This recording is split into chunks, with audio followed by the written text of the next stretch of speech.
Adonai Yeshua, nous te rendons des actions de grâce pour ce moment béni en ta sainte présence dans le lieu très saint, en touchant bien du doigt la Shekinah de ta présence. Nous voulons cet après-midi pouvoir consommer la manne cachée. Puisses-tu, Seigneur, nous en donner la révélation et de connaître la saveur derrière cette bonne parole du Seigneur. Merci pour ta présence et merci pour l'ouverture de notre esprit à la compréhension des Écritures. Amen. Et nous poursuivons et nous persévérons dans les Saintes Écritures, toujours dans ce document qui est le document qui nous a été laissé par le prophète Johannan, ou Jean, si vous préférez. Nous sommes au chapitre 8 de l'Apocalypse, et cette fois-ci, nous couvrirons le verset 8 et 9. Le deuxième ange sonna de la trompette, et quelque chose qui ressemblait à une grande montagne embrasée par le feu fut précipité dans la mer. Le tiers de la mer devint du sang. Le tiers des créatures qui vivaient dans la mer mourut, et le tiers des bateaux fut détruit. Amen. Oui, effectivement, nous sommes à l'ouverture du septième sceau. Nous sommes dans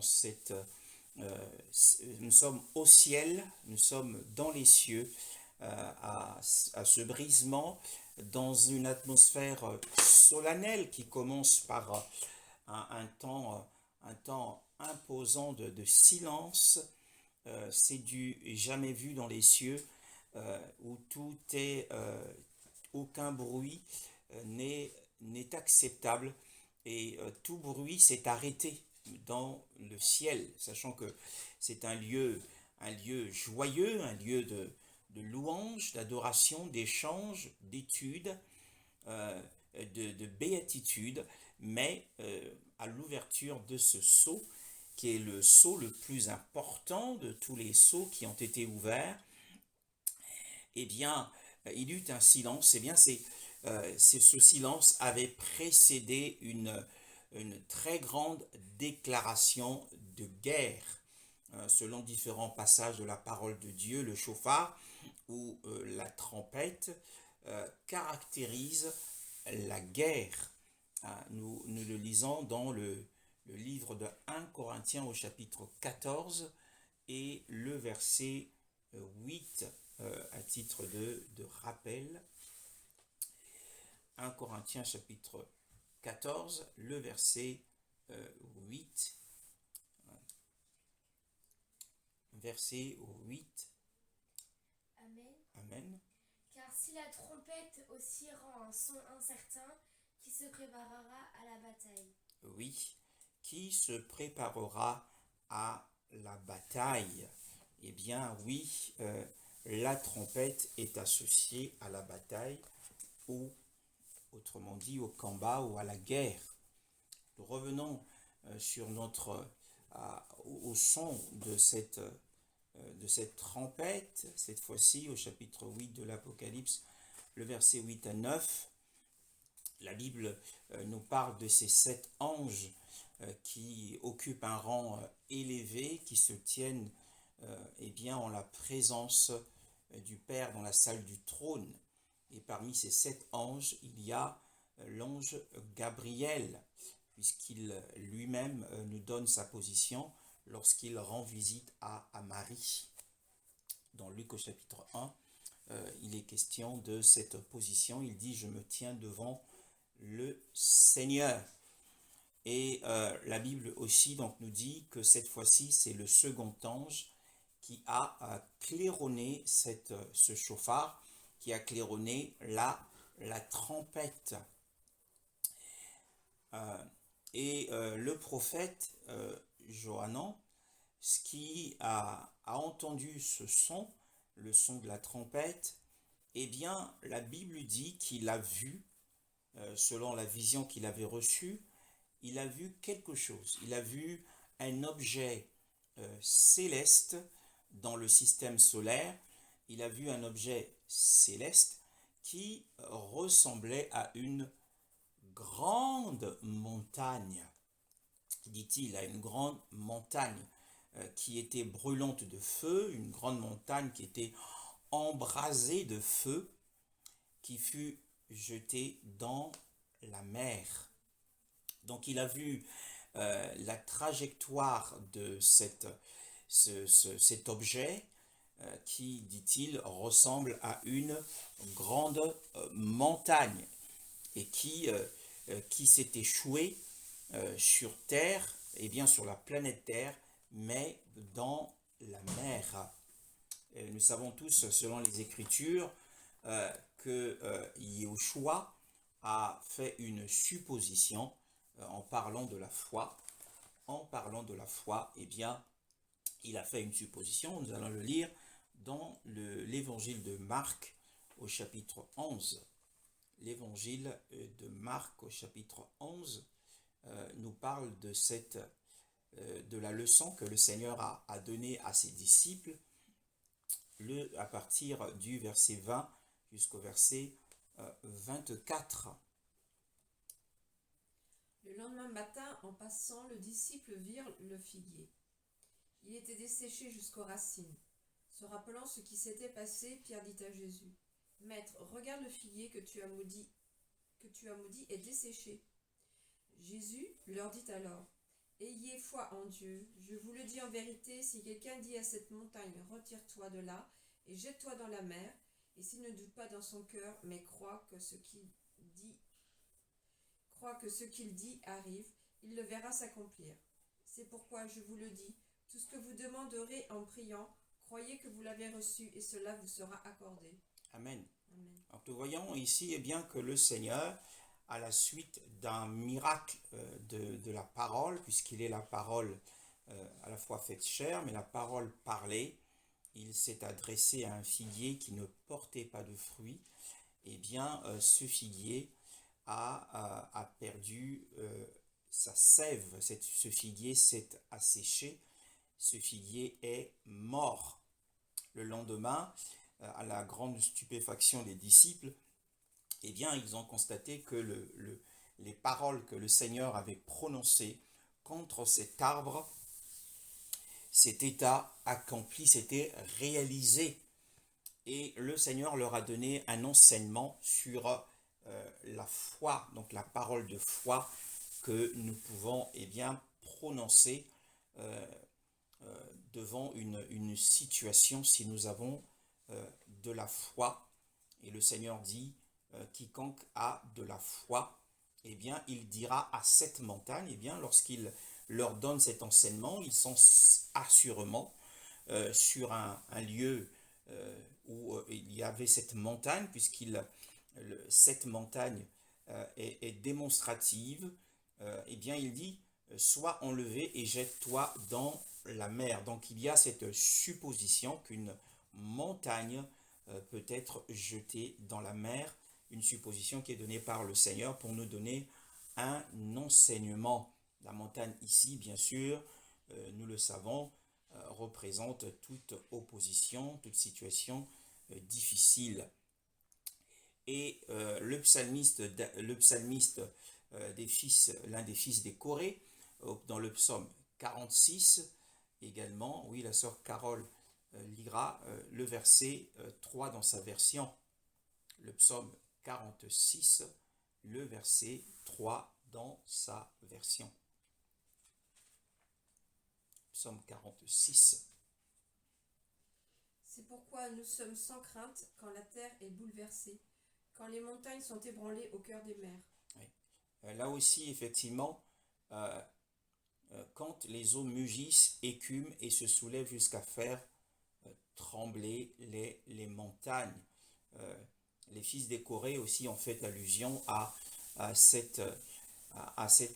déplacement, la montagne qui est enlevée, qui est arrachée et qui est projetée au cœur des mers, ou des océans.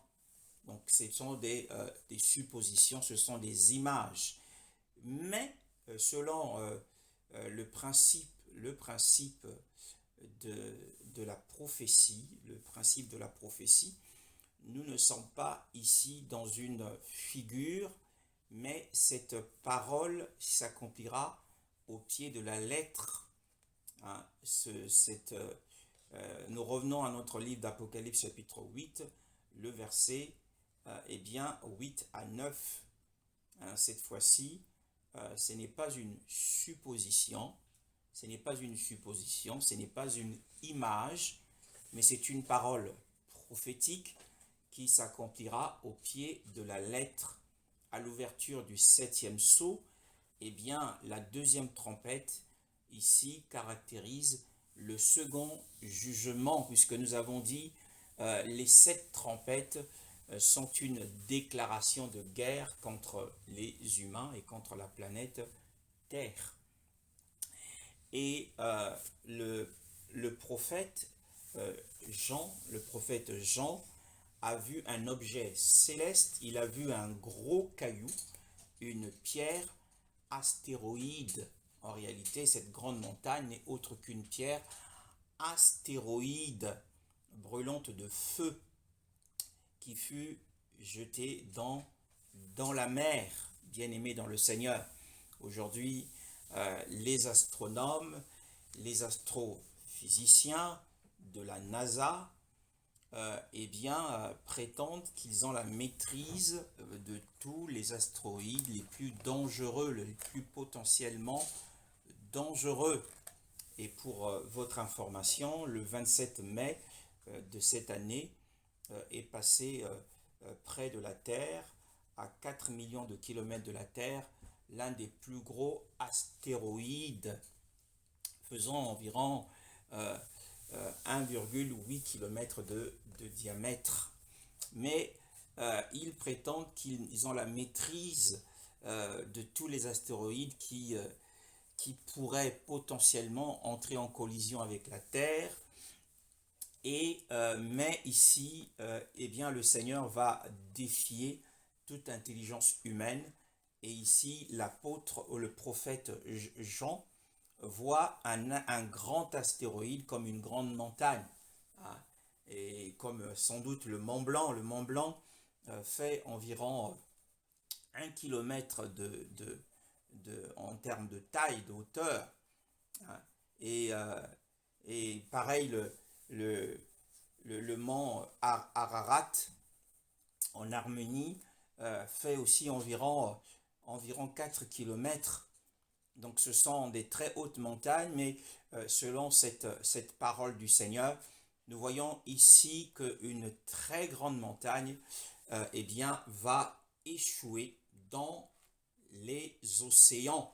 Et la Bible dit que le tiers de l'océan, ou la 3e partie des océans, deviendra du sang. La 3e partie des océans deviendra du sang.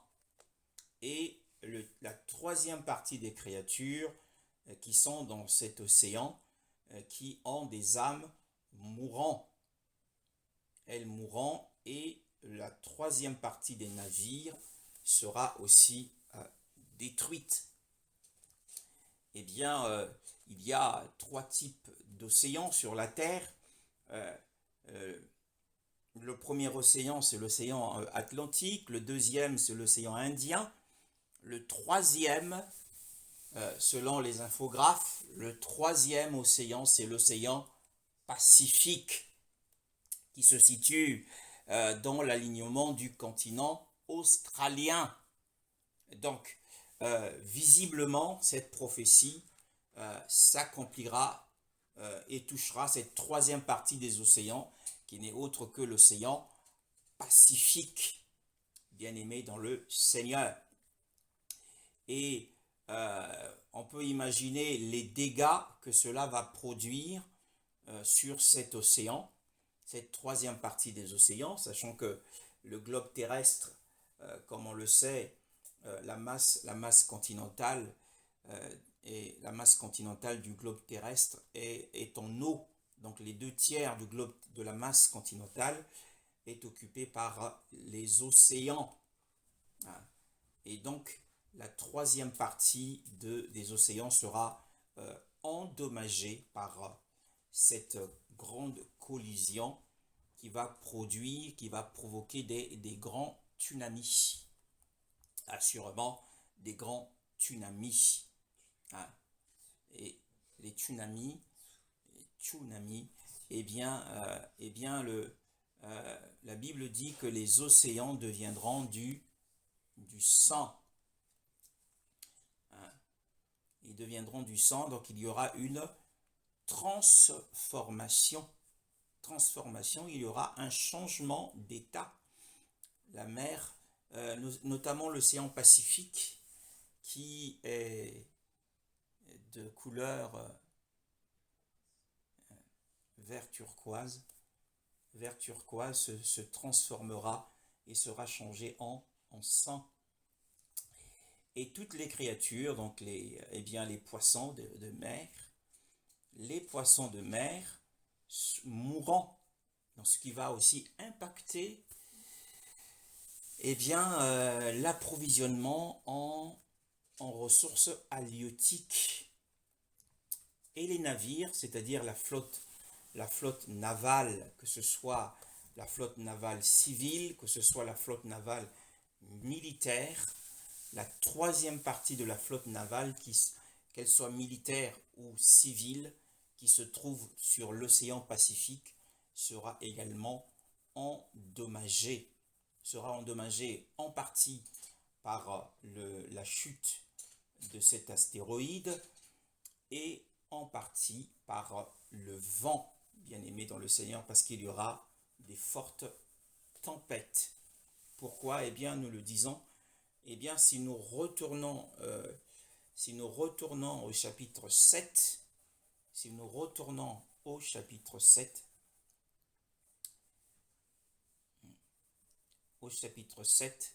le verset,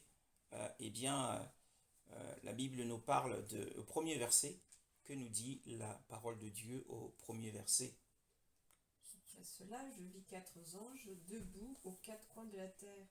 Ils retenaient les 4 vents de la terre afin qu'il ne souffle pas de vent, ni sur la terre, ni sur la mer, ni sur aucun arbre. Voilà, la Bible nous dit qu'après ces choses, eh bien, je vis 4 anges. Il ne dit pas, je vis les 4 anges qui se tenaient aux 4 coins de la terre, comme si les 4 anges étaient, leur place ou leur position se trouvait sur les 4 coins de la terre. Mais c'était les anges qui y avaient été placés exprès pour une mission particulière du Seigneur. Ce n'était pas leur place habituelle, puisque l'article les est omis dans ce cas. Je vis 4 anges, et non pas je vis les 4 anges, mais 4 anges qui se tenaient aux 4 coins de la terre, retenant les 4 vents de la terre, afin qu'aucun vent ne souffle sur la terre, ni sur la mer, ni sur aucun arbre. Et nous pouvons lire la suite, le verset 2 et le verset 3. Et je vis un autre ange qui montait du côté du soleil levant et qui tenait le sceau du Dieu vivant. Il cria d'une voix forte aux 4 anges qui avaient reçu le pouvoir de faire du mal à la terre et à la mer. Ne faites pas de mal à la terre, ni à la mer, ni aux arbres, avant que nous ayons marqué d'une empreinte le front des serviteurs de notre Dieu. Amen. Donc nous voyons ici que celui qui se fait appeler un autre ange, qui n'est autre que Yahushua, eh bien, donnait l'ordre aux 4 anges qui avaient pour mission d'exécuter le jugement du Seigneur par les vents, de ne pas le faire jusqu'à ce que, dit-il, nous ayons marqué du sceau les esclaves de notre Elohim sur leur front. Voyez-vous, une fois que cette mission avait été accomplie, alors les 4 anges ont pu relâcher les vents. Donc, la première trompette la première trompette, nous y voyons à la première trompette qu'il y a des incendies de forêt, des départs de feu. On ne peut pas ne pas associer le feu au vent. Hein. Généralement, quand il y a des incendies de forêt, c'est accompagné des vents très violents.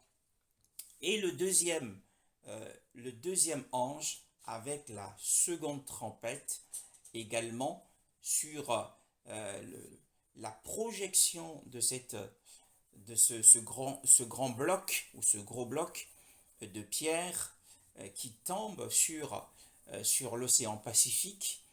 Il y a aussi l'effet des tornades, des tempêtes. Et c'est ce qui explique d'ailleurs la destruction des navires. Les navires font naufrage. Hein.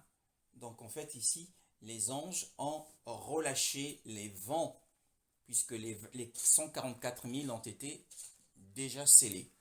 Donc c'était juste le temps du scellement des 144 000 choisis parmi les tribus d'Israël. Donc on le voit dans le livre de Jonas, au chapitre 1, la Bible nous en parle. Le livre de Jonas au chapitre 1. Chapitre 1, le verset 4.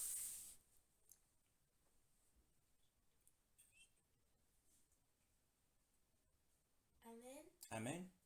Mais Yahweh fit lever un grand vent sur la mer, et il y eut une grande tempête sur la mer, de sorte que le navire semblait se briser. Oui, voilà. Donc le vent a eu un effet sur la navigation du navire dans ce passage. On voit que le vent, qui était un jugement, une grande tempête sur la mer, qui a commencé à faire chavirer le navire.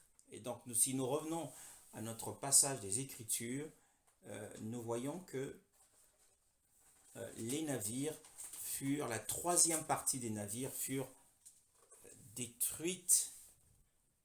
Cette troisième partie, les navires furent détruits, et bien simplement, à la fois par la chute, les dégâts produits par cet astéroïde qui produit une déflagration dans les eaux profondes de l'océan Pacifique, mais aussi par les tempêtes relâchées par les 4 anges qui sont dans les cieux.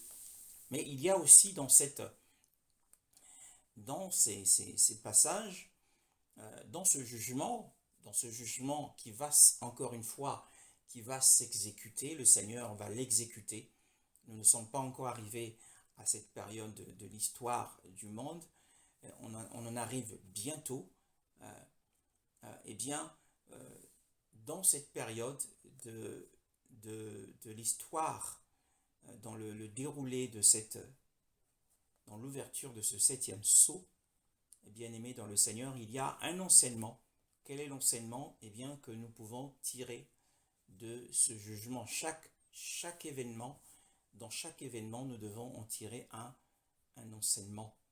Quel est l'enseignement que nous pouvons tirer de ce jugement qui va s'abattre sur la terre? Ce sera un fléau. On parle du sang, on parle des créatures qui avaient vie, et on parle aussi de la mort, bien-aimés dans le Seigneur. Eh bien, pour comprendre quel est l'enseignement que nous pouvons tirer, c'est de retourner dans l'Ancienne Alliance. Nous retournons dans l'Ancienne Alliance, dans le livre de l'Exode, au chapitre 7. Le livre de l'Exode, au chapitre 7, que nous dit la parole du Seigneur. Hein? Le verset 14. Lisons le verset 14 jusqu'au verset 25. L'Éternel dit à Moïse: le Pharaon a le cœur insensible, il refuse de laisser partir le peuple. Va trouver le Pharaon dès le matin. Il sortira pour aller près de l'eau, et tu te présenteras devant lui au bord du fleuve. Tu prendras à la main le bâton qui a été changé en serpent, et tu diras au Pharaon, l'Éternel, le Dieu des Hébreux, m'a envoyé vers toi pour te dire, laisse partir mon peuple, afin qu'il me serve dans le désert, et jusqu'à présent tu n'as pas écouté. Voici ce que dit l'Éternel, cette fois tu reconnaîtras que je suis l'Éternel. Je vais frapper l'eau du Nil avec le bâton qui est dans ma main, et elle sera changée en sang. Les poissons qui sont dans le fleuve mourront, le fleuve deviendra infect, et les Égyptiens renonceront à en boire l'eau. L'Éternel dit à Moïse, ordonne à Aaron, prends ton bâton et tends ta main sur l'eau des Égyptiens, sur leurs rivières, leurs ruisseaux, leurs étangs et sur tout leur réservoir d'eau. Elle deviendra du sang. Ainsi il y aura du sang dans toute l'Égypte, même dans les récipients en bois et en pierre. Moïse et Aaron se conformèrent à ce que l'Éternel avait ordonné. Aaron leva le bâton et frappa l'eau du Nil, sous les yeux du Pharaon et de ses serviteurs, et toute l'eau du fleuve fut changée en sang. Les poissons qui étaient dans le fleuve moururent, les fleuves devinrent infects, les Égyptiens ne purent plus en boire de l'eau, et il y eut du sang dans toute l'Égypte. Cependant, les magiciens d'Égypte en firent autant par leur sortilège. Le cœur du Pharaon s'endurcit, il n'écouta pas Moïse et Aaron. Cela se passa comme l'Éternel l'avait dit. Le Pharaon se détourna d'eux et rentra chez lui. Il ne prit même pas ces événements à cœur. Tous les Égyptiens creusèrent aux environs du fleuve pour trouver de l'eau à boire, car ils ne pouvaient pas boire l'eau du Nil. Amen. Ils ne pouvaient pas boire l'eau du Nil. Le verset 25. 7 jours passèrent après que l'Éternel eut frappé le Nil. 7 jours se sont écoulés après que Yahweh eut frappé le fleuve, le Nil. Le verset 14 nous dit, Yahweh dit à Moshe, le cœur de Pharaon, c'est Yahweh qui révèle l'état du cœur du roi de l'Égypte. Moshe n'en avait pas connaissance. Mais c'est Yahweh qui révèle à Moshe l'état d'âme de Pharaon. Puisse le Seigneur, dans l'intimité dans laquelle nous sommes, tout va dépendre de la relation que nous avons avec le Seigneur pour connaître l'état d'âme, le cœur. Nous savons tous que le cœur est composé de la volonté, de l'intelligence, des émotions, plus la conscience. Et que c'est bien le siège de l'âme. Et c'est donc l'état d'âme de Pharaon qui a été révélé par Yahweh à Moshe, son serviteur, son ami, qui lui a révélé l'état du cœur de Pharaon. Et dit-il, l'état du cœur de Pharaon, son cœur était endurci, son cœur était lourd. Un cœur endurci est un cœur lourd. Il y a de la lourdeur dans ce cœur pour entreprendre quelque chose. Un cœur endurci est un cœur inflexible. C'est un cœur qui est terne, qui est insensible selon la version de la sœur. Et c'est le Seigneur ici dénonce la condition spirituelle de Pharaon, roi d'Égypte, voyant en son cœur de la fierté, de l'obstination. Il y avait de l'obstination. C'était un cœur têtu.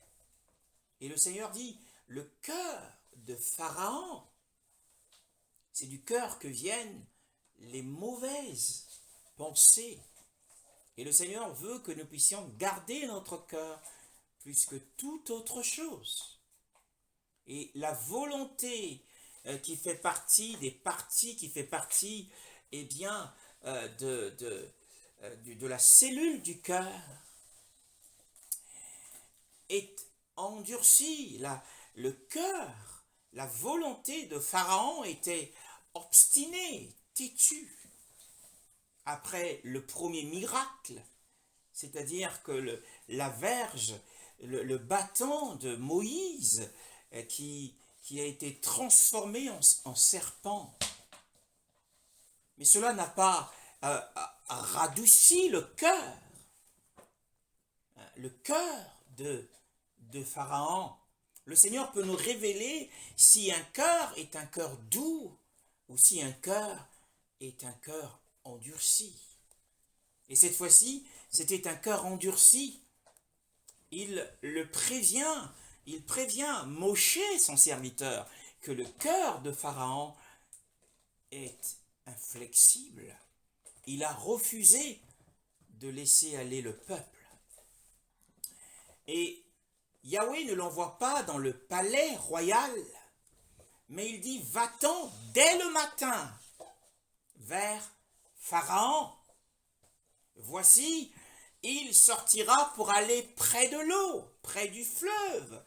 Il sortira pour aller au bord du Nil. Pourquoi faire? Pourquoi il fait? Eh bien, c'est pour assurément se détendre. Nous sommes certainement dans une période où il fait chaud, sachant que l'Égypte de cette période avait très peu de précipitations en eau. Alors, Pharaon est sorti de grand matin pour aller se détendre, pour avoir un temps de détente, un temps de plaisir au bord de l'eau. Car rien n'est aussi relaxant que de se promener au bord des eaux calmes et paisibles. Donc, Pharaon était à la recherche du bien-être, il était à la recherche d'un temps de plaisir, un temps de détente, de relaxation, pour déstresser.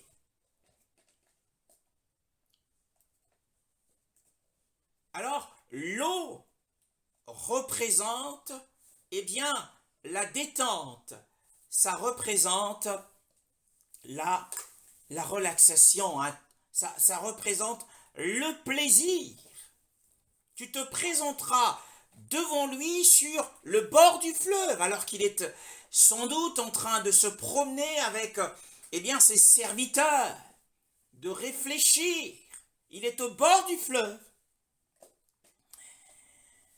Il se détend après cette confrontation, après le premier conflit qu'il a opposé à Moshe. Et ce temps de détente est eh bien stoppé. Le Seigneur vient pour arrêter ce temps, comme pour lui dire, eh bien, par la bouche de ses ambassadeurs, que ce n'est pas le temps de se détendre. Ce n'est plus le moment de s'amuser, ce n'est plus le moment de se faire plaisir. Ce n'est plus le moment de se relaxer. Tu prendras dans ta main la verge qui a été changée en serpent, dit-il, et tu lui diras, Yahweh, l'Élohim des Hébreux, m'a envoyé vers toi pour dire, laisse aller mon peuple, afin qu'il me serve dans le désert. Mais voici, tu ne m'as pas écouté jusqu'ici. Un cœur qui n'écoute pas est un cœur endurci. Un cœur qui n'écoute pas la voix de Yahweh est un cœur endurci. Un cœur qui n'écoute pas les conseils est un cœur endurci. Ainsi parle Yahweh, à ceci tu sauras que je suis Yahweh. Je vais frapper de la verge qui est dans ma main les eaux du fleuve. Et elles seront changées en sang. Les poissons qui sont dans le fleuve mourront. le fleuve deviendra puant et les Égyptiens se lasseront de boire l'eau du fleuve. Nous avons vu comment, eh bien, dans le second jugement de la septième trompette, du septième sceau, la deuxième trompette, qu'un objet céleste, qu'un gros caillou céleste de la taille du Mont Blanc, de la montagne de Ararat, eh bien, échoué dans le plus grand réservoir des hommes. Les océans sont les trésors des nations. Et nous voyons ici le Seigneur également frapper le trésor de l'Égypte, puisque c'était d'ailleurs un dieu pour l'Égypte, le Nil. Le Nil était représenté par un grand caïman, un grand crocodile. Et les Égyptiens adoraient cette idole. Et nous voyons ici que pour Pharaon, être au bord des eaux, c'était un temps pour lui, un temps précieux.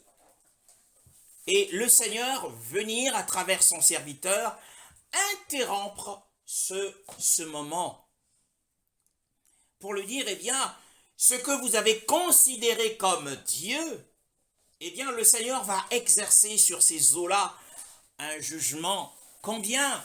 Eh bien, le fait d'aller à la mer, pour nous, aujourd'hui, pour les Européens, pour, eh bien, les Africains, les Américains, les Asiatiques, aller à la mer est un temps agréable. C'est un moment agréable de détente. Et le Seigneur, par son jugement, touche les eaux. Et nous savons aussi que les eaux, dans la parole de Dieu, représentent le monde. Représentent le monde, caractérisent le monde. Et le Seigneur change, eh bien, l'eau douce du fleuve en sang. Et dans au claironnement de la seconde trompette, nous voyons le Seigneur, eh bien, lorsqu'il jette cette montagne de feu, nous l'avons dit, cet astéroïde brûlante de feu, eh bien, l'oxygène qui était sur la surface des eaux et qui permettait aux poissons de respirer à travers leurs branchies, eh bien, s'estomper à travers ce choc, cet impact de cette grande pierre qui tombe dans les eaux, eh bien, les poissons sont morts. Et nous voyons également que l'eau salée, les eaux turquoises, changer et devenir du sang. Et nous savons tous également que, eh bien, dans le cycle de l'eau, l'évaporation de l'eau de mer produit les nuages qui sont chassés par le vent et produisent les pluies qui sont jetées sur le sol et sur les nappes phréatiques et qui alimentent les rivières et les fleuves. Et donc ces fleuves bénéficient d'un approvisionnement de l'eau de mer. Et ici, dans Apocalypse, il y a un changement, un passage de l'eau salée en sang. Et ici, il y a un changement, un passage de l'eau douce, consommable, en sang également. Les poissons qui sont dans le fleuve mourront et le fleuve deviendra puant et les Égyptiens se lasseront de boire l'eau du fleuve. Eh bien, qu'est-ce que cela signifie? Eh bien, cela signifie, nous avons ici, le Seigneur voulait donner à Moshe, à Pharaon, un enseignement, mais aussi à l'Église. Tout ce qui a été écrit, tout ce qui a été écrit, c'est pour notre instruction. Eh bien, c'est que ce jugement en Égypte, comme le jugement de l'océan Pacifique, c'est le jugement à venir de l'océan Pacifique, eh bien, nous donne un enseignement et nous révèle la nature de la vie dans le monde. Nous avons la révélation de la nature, nous avons la révélation de la situation spirituelle de la vie dans le monde. Nous avons dit que les eaux de la mer,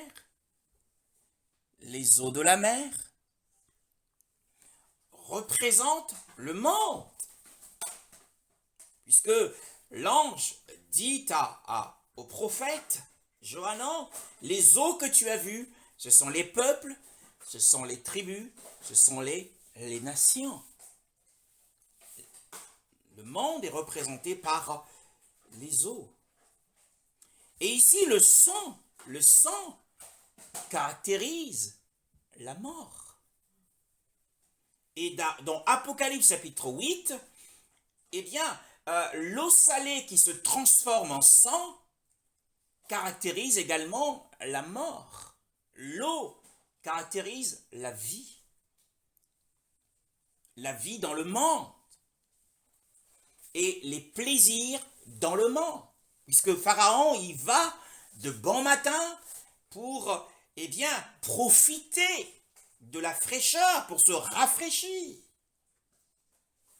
Les divertissements du monde sont des plaisirs, mais le Seigneur veut révéler que derrière les plaisirs de la vie dans le monde, eh bien que ces plaisirs aboutissent à la mort. Lorsqu'il change l'eau du Nil en sang, lorsqu'il change également l'océan Pacifique, il le changera en sang, c'est pour donner un enseignement que la vie dans le monde, la vie du monde avec ses plaisirs, aboutit à la mort. Que les plaisirs dans le monde ne sont pas les vrais plaisirs. Parce que l'eau du Nil, la Bible dit ici, est que les Égyptiens se lasseront de boire l'eau du fleuve. L'eau, c'est essentiel à la vie, au maintien de la vie. Et c'est pour leur montrer que la véritable vie n'est autre que dans Yahweh. Et nous voyons ici que même les magiciens, qui ici sont les serviteurs de Satan, singeaient le miracle de Moshe. Mais à la différence, ce miracle a pour but de séduire et d'égarer les Égyptiens. Les magiciens d'Égypte, le verset 22, en firent de même par leur enchantement. Le cœur de Pharaon s'endurcit et il ne les écouta pas, comme Yahvé l'avait dit. Ils firent de même, mais par contre, ils ont montré que oui, la vie peut conduire à la mort. Mais ils ne sont pas allés plus loin que cela. Tandis que Moshe et Aaron sont allés au-delà de cela.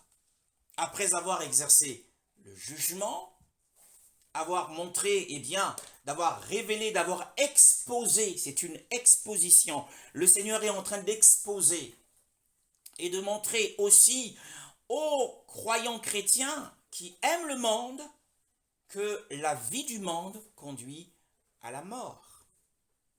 Que les plaisirs du monde que Satan nous présente nous emmèneront, eh bien, à la mort.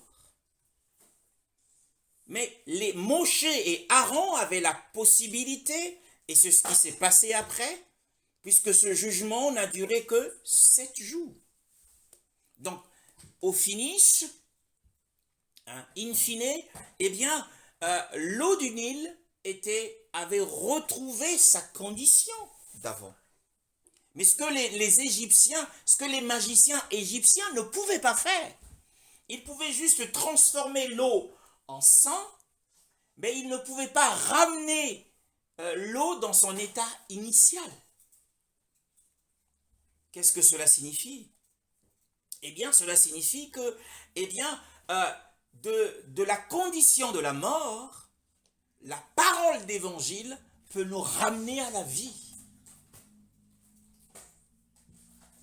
Donc nous avons ici la véritable condition de la vie dans le monde et nous devons, eh bien, rejeter les plaisirs du monde, ne pas nous laisser distraire par les plaisirs du monde, mais aussi montrer aux chrétiens qui resteront sur la terre, encore une fois, eh bien, les trompettes sonneront dans la période qui est appelée le temps de l'épreuve qui surviendra sur la terre habitée, qui avait été prédite par le Seigneur lui-même.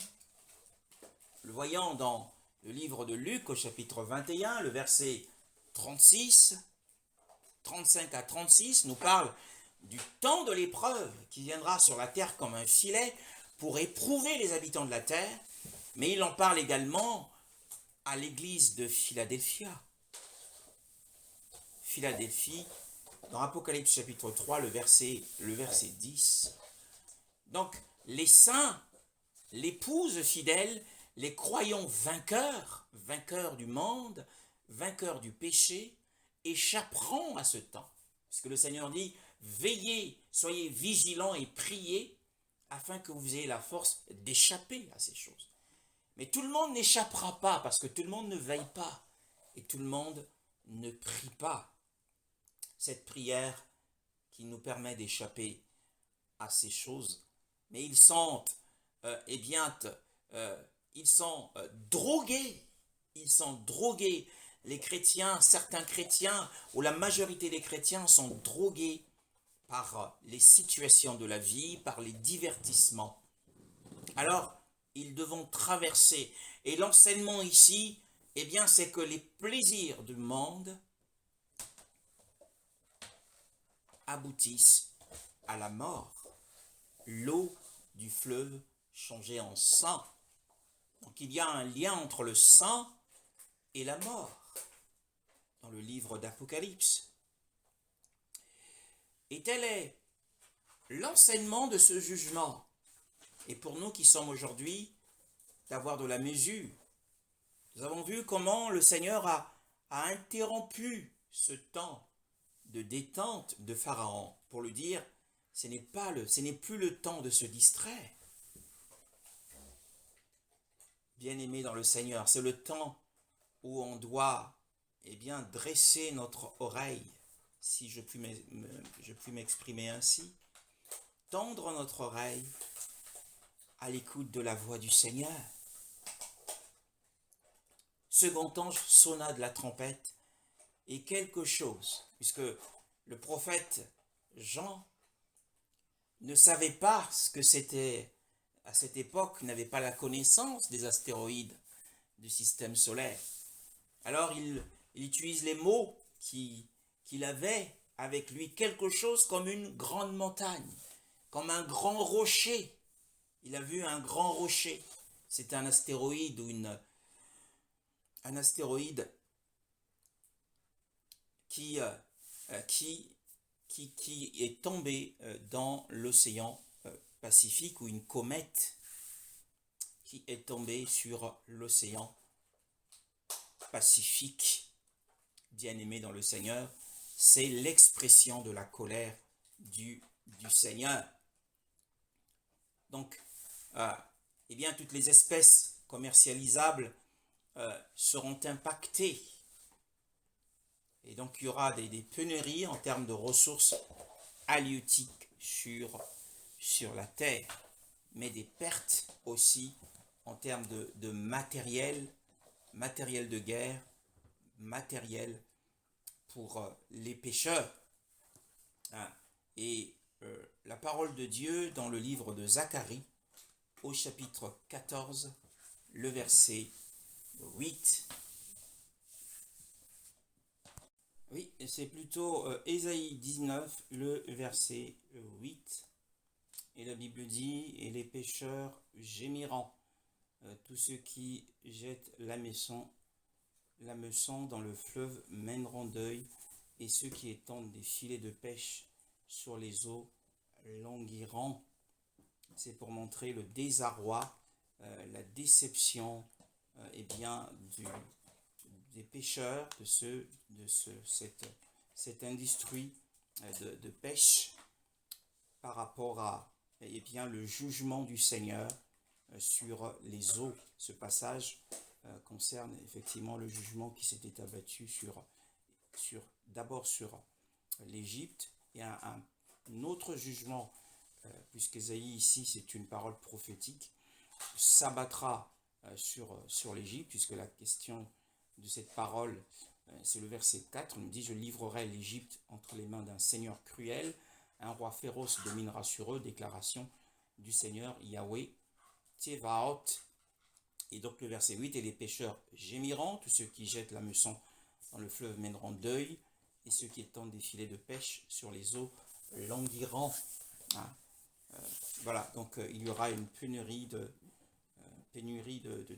poissons dans les eaux du Pacifique, et qui va aussi impacter le commerce de la pêche, le commerce dans le monde.